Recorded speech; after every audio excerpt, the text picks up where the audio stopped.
Pumasok si Siho nang may masiglang awit sa labi, bahagyang humuhuni na tila ba wala siyang alalahanin, dahilan upang magtaka ang kanyang mga kasamahan sa di maipaliwanag na kasiyahan nito. Walang pasintabi, sumabog siya sa silid kung saan naroon si Bekbok, at sa tinig na puno ng pang-uuyam ay ipinahayag na siya'y narito upang singilin ang kanyang pera. Napatitig ang ilan sa grupo, nagtatanong sa sarili kung bakit tila masyadong interesado si Siho na siya mismo ang mangolekta. Galit na tinanong ni Bekbok kung sino ang bastos na taong sumalakay ng ganoon.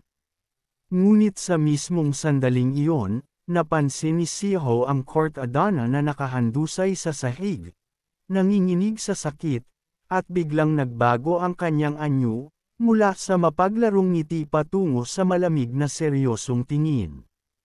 Tinawag niya kaagad si Yong M, ang kanyang tapat na tanod, na mabilis namang sumagot ng may paggalang at handang kumilos.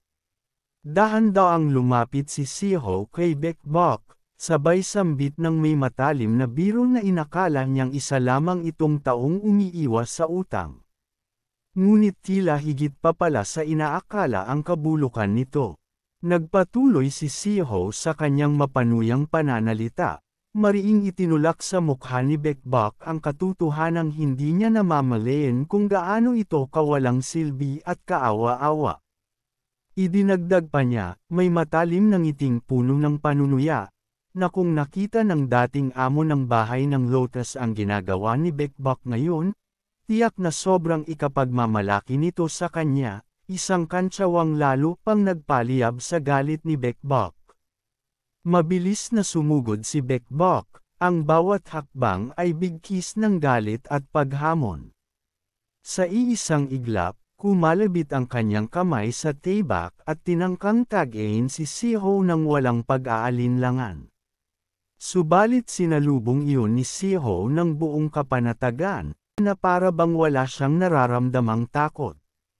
Samantala, sa isang sulok ng silid, marahang bumubulong ang isang kasapi ng kalakalan ng Yunhe sa kanyang kasama, worry may ibinabahagang lihim na hindi dapat marinig ng iba. Muling binalingan ni Siho si Bekbok, at sa tinig na puno ng pang-uuyam ay sinabi, na kung nasapad na nitong bunutin ang kanyang tibak, bakit hindi na lamang siya umatake kaagad kaysa magsayang ng oras sa pagsasalita? O baka naman gusto nitong siya pa mismo ang magmakaawang sugurin siya? Nag-alab lalo ang galit ni Bekbok sa mga salitang iyon, sumigaw siya, tinawag si Siho na walang galang na binata, at muling sumugod sa marahas na pag-atake. Ngunit gaya ng dati, tinanggap iyon ni Siho ng walang kahirap-hirap, sa bilis na nakapanganga sa lahat ng nakamasid. Tahimik lamang siyang nakatayo, may ngiting puno ng tiwala sa sariling lakas. Kahit gaano karahas at kabilas ang bawat galaw ni Bekbok, lahat ng iyon ay napapawi sa magagaan at tiyak na depensa ni Siho. Hindi man lang nagtagumpay si Bekbok na madaplisan siya, at sa bawat sandaling lumilipas, lalo lamang kumukubli sa mukha ni Bekbok ang halatang galit at pagkabalisa. Sa wakas, napilitan itong huminto, hinihingal at halos mapagod sa walang saysay na pagsalakay, iniisip kung paano nagagawang hadlangan ni Siho ang lahat ng kanyang atake na parang wala lang. Biglang pumasok sa isip niya ang isang bulong-bulungan, na ang tunay na dalubhasa sa sining ng pakikidigma sa kalakalan ng Yunhe ay si Jinho, ang pangalawang anak. Sino nga ba talaga itong si Siho, at gaano siya kalakas? Ngumiti si Siho nang mapansin ang pagkalito ng kalaban, at sa tinig na malamig na may halong panunuya ay sinabi, na kung hindi pumapabor sa kanya ang laban, marapat lamang siyang maturuan ng leksyon. Muli, sumubok si Bekbok ng biglaang pagsalakay, sabay sigaw na hindi makakatakas si Siho ng ganoon kadali. Subalit sa isang iglap, lumitaw si Siho sa kanyang likuran at Marahang, ngunit may lamig na nakapangingilabot, ay bulong na ipitin mo ng mahigpit ang iyong mga ngipin. Nanlaki ang mga mata ni Bekbok sa kaba, bago damapo ang malakas na hampas ng tungkod ni Siho sa kanyang ulo, isang hampas na nagpabagsak sa kanya sa sahig, nilamon ng matinding sakit. Hindi pinalampas ni Siho ang pagkakataon upang tuyain siya, sabay sambit na tila may kakaibang tunog ang kanyang ulo, at nagtataka kung ito'y hangkag sa loob kaya ganoon kalakas ang tunog. Isa sa mga kasapi ng grupo ang napaalalang baka patay na si Bekbok dahil sa tindi ng tama. Ngunit kalmadong sagot ni Siho, na hindi pa ganoon kalakas ang kanyang pinakawalang hampas para pumatay. Lumapit ang isa pang kasapi ng kalakalan ng Yunhe kay Bekbok, inutusan itong bumangon, sabay isang malakas na sampal sa kanyang pisngi.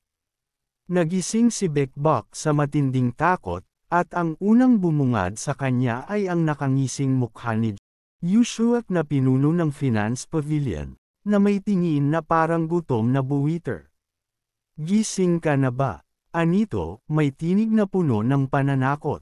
Napaatras si Bekbok, napasigaw sa sindek. Ngunit lalo lamang siyang tinuyuan ng tapang nang muling magsalita si Yushuak na bonibiro pa siya na tila natatakot na ito sa simpleng pagtanaw sa kanyang mukha, at sa malamig na panunuya ay nagtanong kung gusto na ba nitong mamatay. Sa sandaling iyon, itinaas ni Bekbok ang kanyang paningin at nakita si Siho na nakatayo sa harap niya, matatag, handang tapusin ang sinimulan. Sa malamig ngunit matatag na tinig, sinabi ni Siho na hindi ito ang una, ni pangalawang beses na naantala ang kanilang pagbabayad, at tanging paggalang lamang sa dating amo ng bahay ang dahilan kung bakit nagtitiis ang kalakalan ng Yunhe.